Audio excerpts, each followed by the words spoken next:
Hello students. In previous classes we have discussed about the oxides and hydroxides of the alkaline earth metal. उसमें हम लोगों ने देखा था कि स्ट्रक्चर इनका क्या होता है और ऑक्साइड्स और हाइड्रोक्साइड्स के प्रॉपर्टीज क्या होती हैं, जिसमें बेरिलियम जो है वो क्या था, एक्सेप्शन केस में था. Today we are going to discuss about the halides of all these type of metals, means alkaline earth metal, how halides are formed and what are the characteristics of the halide of alkaline earth metal elements. Okay, so let's start our halogens reaction with halogens or halides.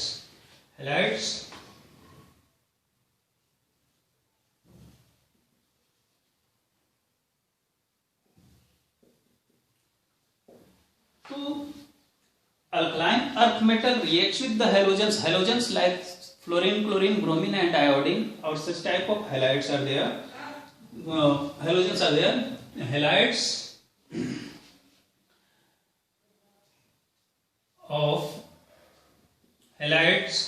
of alkaline of these metals are formed by the action of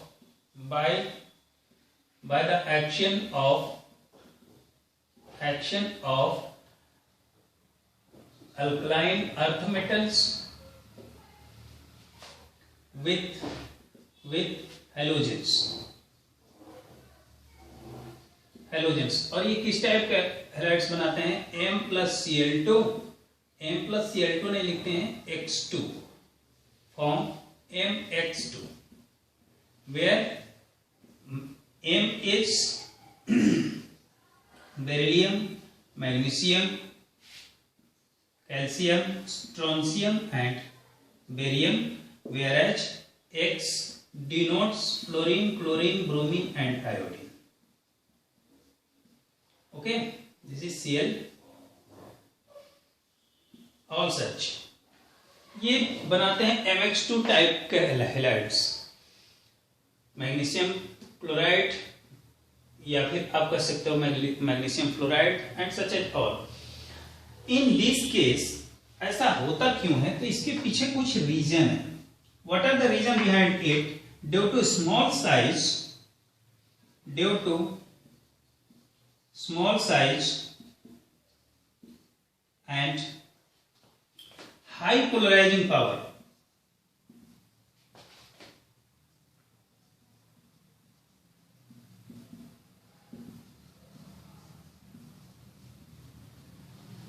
small size and high polarising power, ये दोनों क्या करते हैं, उनके opposing ions को क्या करते हैं, एक दूसरे के क्लोज आते हैं. Due to small size and high polarising power the ions comes in closure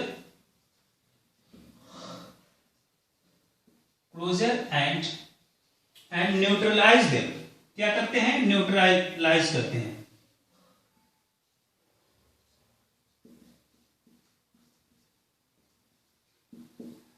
जब ये दोनों एक दूसरे के क्लोज में आते हैं तो क्या हो जाता है, ये उनके पावर को क्या कर देते हैं, न्यूट्रलाइज कर देते हैं. and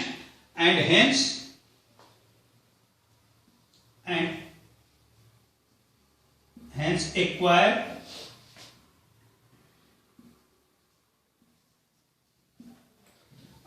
the क्या, कोवेलेंट कैरेक्टर. इनके पास कौन सा कैरेक्टर आ जाता है? Covalent character. Due to small size and high polarising power, किसका? Beryllium. In case of beryllium, due to small size and high polarizing power, the ions come in closer and neutralize them and acquire the covalent character. यहां आप देखते हो BeX2, ये exception case है, आप याद रखना. BeX2 बेरिलियम हैलाइड्स जितने भी बनेंगे वो क्या होते हैं? कोवेलेंट इन नेचर होते हैं. क्या होते हैं? Covalent in nature. जैसे जैसे आप नीचे की तरफ जाते हो, इन ग्रुप में जब आप टॉप टू बॉटम जाते हो, इनका साइज क्या होता जाता है, इंक्रीज. इनका साइज इंक्रीज होता जाता है, आयनिक कैरेक्टर बढ़ेगा। But in case of beryllium it's due to small size and high polarising power it comes closer and neutralise them. किसके देम से यहां पर क्या मतलब है? Their charges. क्या? Their charges. ये इनके चार्जेज को क्या करते हैं? न्यूट्रलाइज कर देते हैं and acquire the covalent character. BeX2 is covalent in nature. Okay, copy करो आप इसको, फिर हम लोग इसके आगे बढ़ते हैं।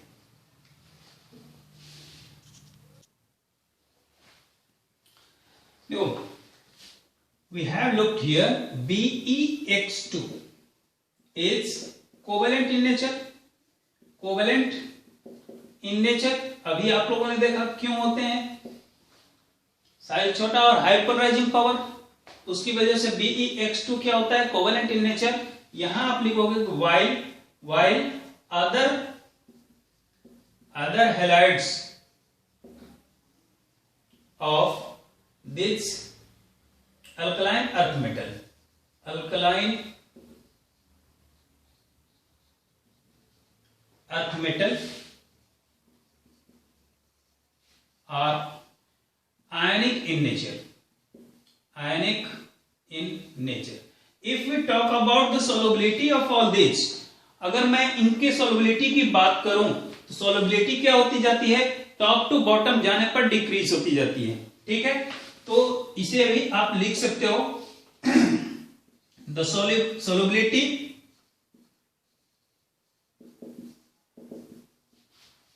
decreases on moving down the group, moving down the group। Group में टॉप टू बॉटम जाने पर solubility क्या होती जाती है? डिक्रीज। ओके, किसकी? solubility decreases on moving down the group of the chlorides of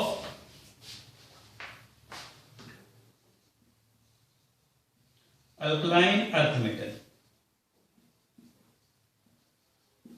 okay, अगर हम बात करें BeCl2, MgCl2, CaCl2, SrCl2 और BaCl2, इज दैट? तो इनकी सोलबिलिटी क्या होती जाएगी? Top to bottom decrease.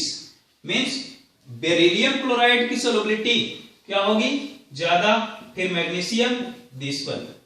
This order will be follow in case of chloride of all these metals, means alkaline earth metal। if we talk about the fluorides, due to, फिर आप लिख सकते हो due to स्मॉल साइज, इसमें factor करेगा आपका small size of Be2+ ion and high hydration energy,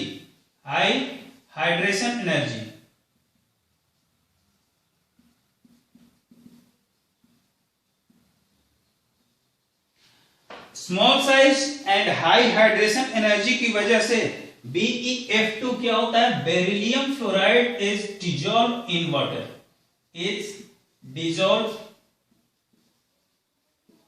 water, easily.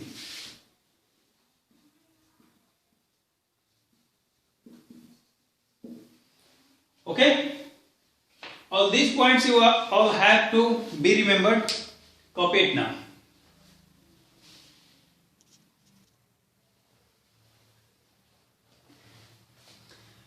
One more thing here, beryllium chloride is BeCl2 is maximum covalent in nature,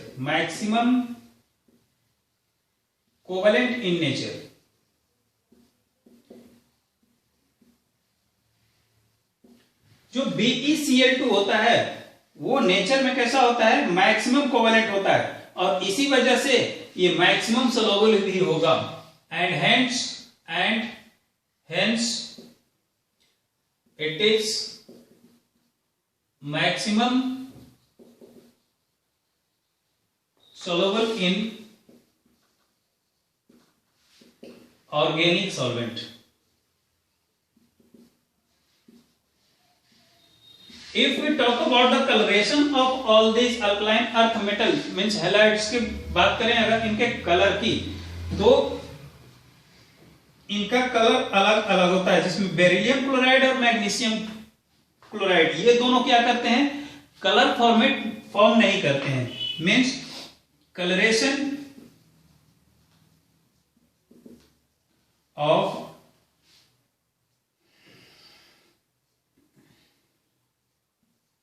chlorides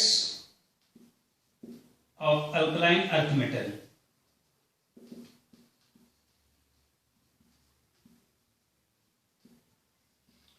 अगर इनके कलरेशन की बात करें तो beryllium chloride BeCl2, MgCl2, then calcium chloride SrCl2 and BaCl2. In this, beryllium chloride and magnesium chloride does not impart color. Does not impart color. कोई भी colour ये show नहीं करते हैं. While calcium chloride impart brick red, strontium chloride impart crimson color, and beryllium chloride impart grassy green. What? Grassy green in color. Is that all these points are there for halides of alkaline earth metals? Okay, complete it, and after that we will do on we will discuss on sulfate and carbonates also. Copy it now.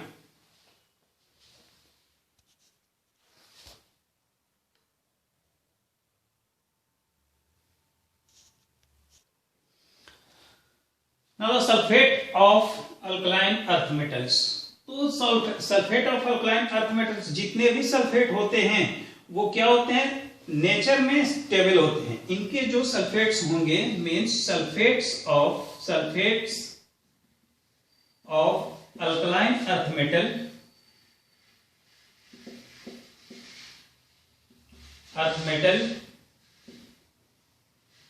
Are stable in nature. Means what? It does not decompose on heating. Heat करने पर ये decompose नहीं होते. but in case of if we strongly heated means if given the high temperature in it, it decompose to liberate SO2 gas as well oxygen gas. Means if we decompose 2MSO4, where M is beryllium, magnesium, calcium, strontium and barium. Okay, 2MSO4 decompose if we give the high temperature in it, then it decompose to give SO2 gas, 2MO plus SO2 along with oxygen gas also. Is that both are in gaseous state. Means ये actual में ये क्या होते हैं, इनके जो sulfates होते हैं alkaline earth metal, the sulfate of alkaline earth metals are stable in nature. It does not decompose on heating. Heat करने पर ये डिकम्पोज नहीं होते. But if we give the high temperature into it decompose to release sulfur dioxide and oxygen gas. Is that if we talk about the solubility of sulfates, solubility of these sulfates, then solubility decreases on moving down the group. जैसे जैसे हम top to bottom जाते हैं solubility इनकी क्या होती जाती है, decrease. We can write here solubility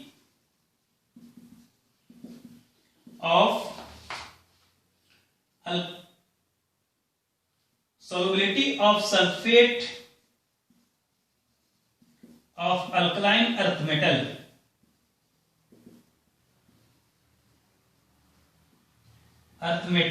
क्या होता जाता है, decreases on moving down the group.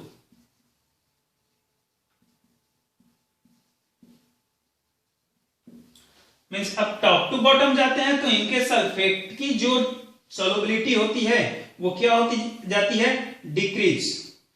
ठीक है. सॉल्युबिलिटी हम किस में कंपेयर करते हैं, वाटर में. Okay. Means solubility of beryllium sulfate to barium sulfate decreases on moving down the group.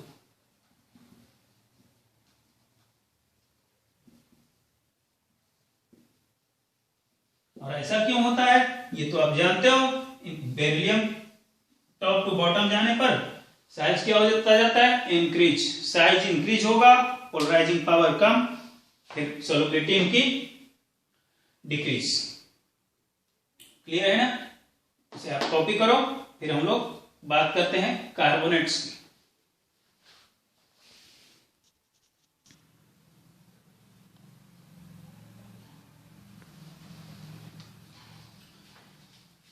If we talk about the carbonates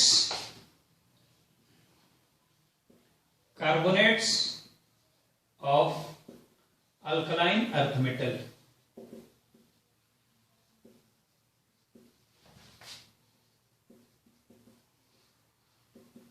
तो देखो अल्कलाइन अर्थ मेटल के जो कार्बोनेट्स होंगे, जैसे अगर बात करो BeCO3, MgCO3, CaCO3, SrCO3 and BeCO3. Top to bottom जाने पर, ये टॉप टू बॉटम का कंडीशन है, beryllium, magnesium, calcium, strontium and barium. Top to bottom जाने पर इनके जो मतलब ये जो कार्बोनेट्स हैं, carbonate of all these metals are unstable.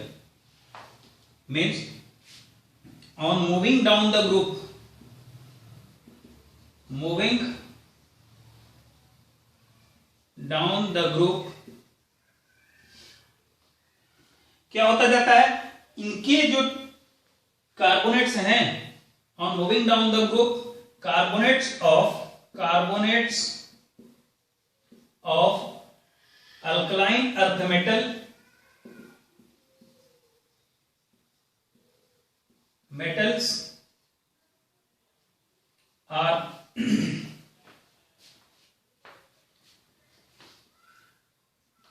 thermally unstable.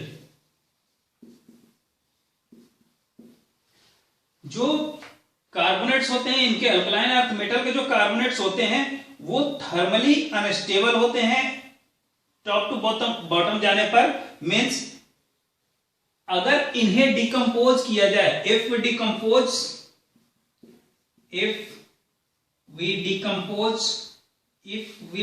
नहीं लिखते, लिखो आप इसको कि on heating they decompose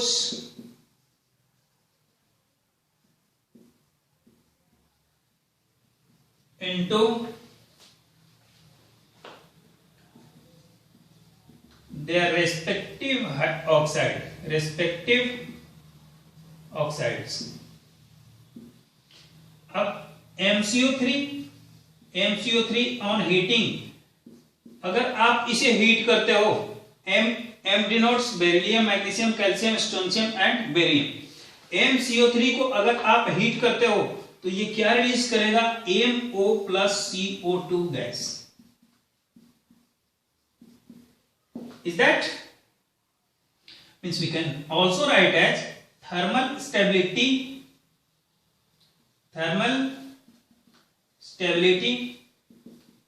increases, thermal stability increases from BaCO3 to BeCO3 means barium carbonate is more stable than BaCO3, barium carbonate. Is that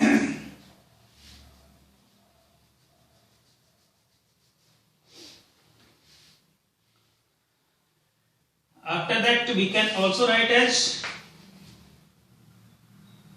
और ऐसा क्यों हो जाता है भाई? Thermal stability increases from barium carbonate to beryllium carbonate तक जाने पर थर्मल स्टेबिलिटी इंक्रीज क्यों हो रही है? तो इसके पीछे रीजन ये है, due to greater its stability, आप लिख लो due to greater its stability, more will be tendency to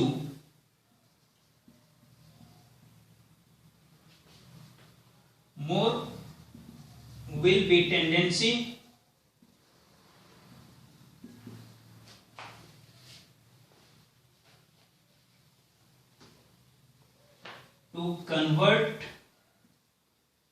convert into the respective oxide.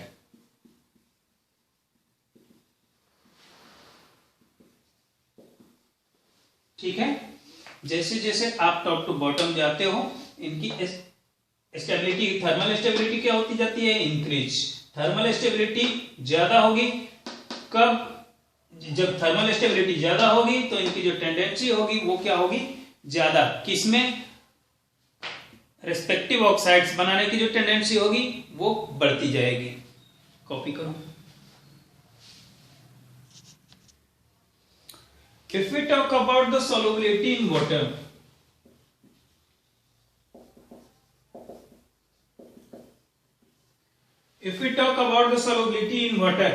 then solubility जो मैटर करता है वो सेम होगा मेटल सल्फेट की तरह। जिस तरह से मेटल सल्फेट में सॉल्युबिलिटी होती है, बेरियम कार्बोनेट ज्यादा सोलुबल होगा और बेरिलियम कार्बोनेट क्या होगा? कम soluble. Means solubility factor is same as किसके? sulfates of alkaline earth metal, means barium carbonate is more soluble while barium carbonate is almost insoluble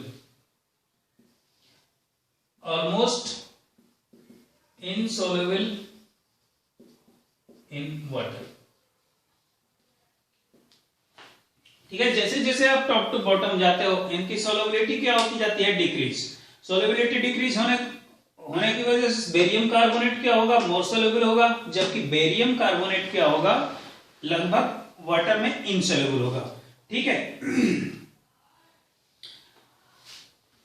इसके पीछे जो रीजन होता है वो ये होता है कि on moving down size of CO3 2 minus H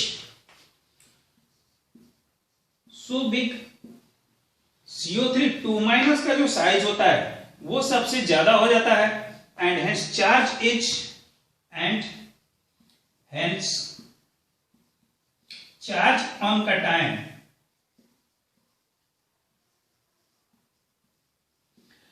का जो चार्ज होगा CO3 2 माइनस का जो साइज होगा वो ज्यादा हो जाएगा तो चार्ज जो कटायन का जो चार्ज होगा वो क्या हो जाएगा, charge on cation does not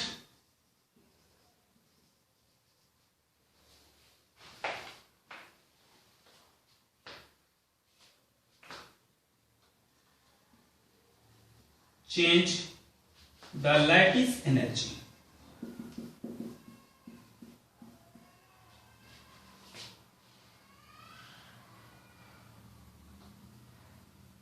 Charge in cationic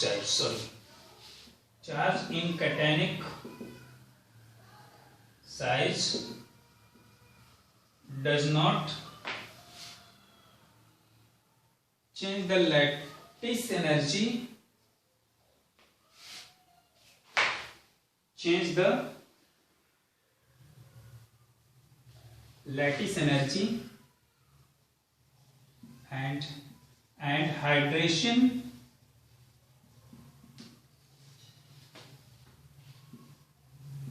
energy. Hydration energy क्या हो जाएगा, decrease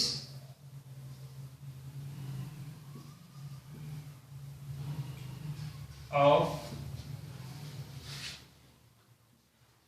Be2 plus to Ba2 plus.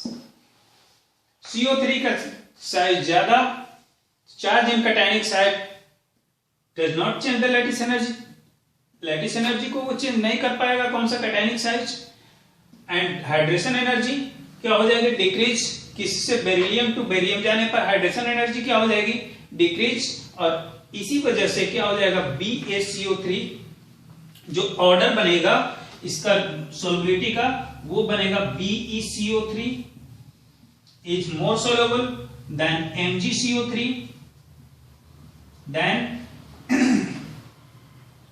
CaCO3 and after that strontium carbonate and then barium carbonate. In this case, barium carbonate is more soluble, while barium carbonate is almost insoluble in water.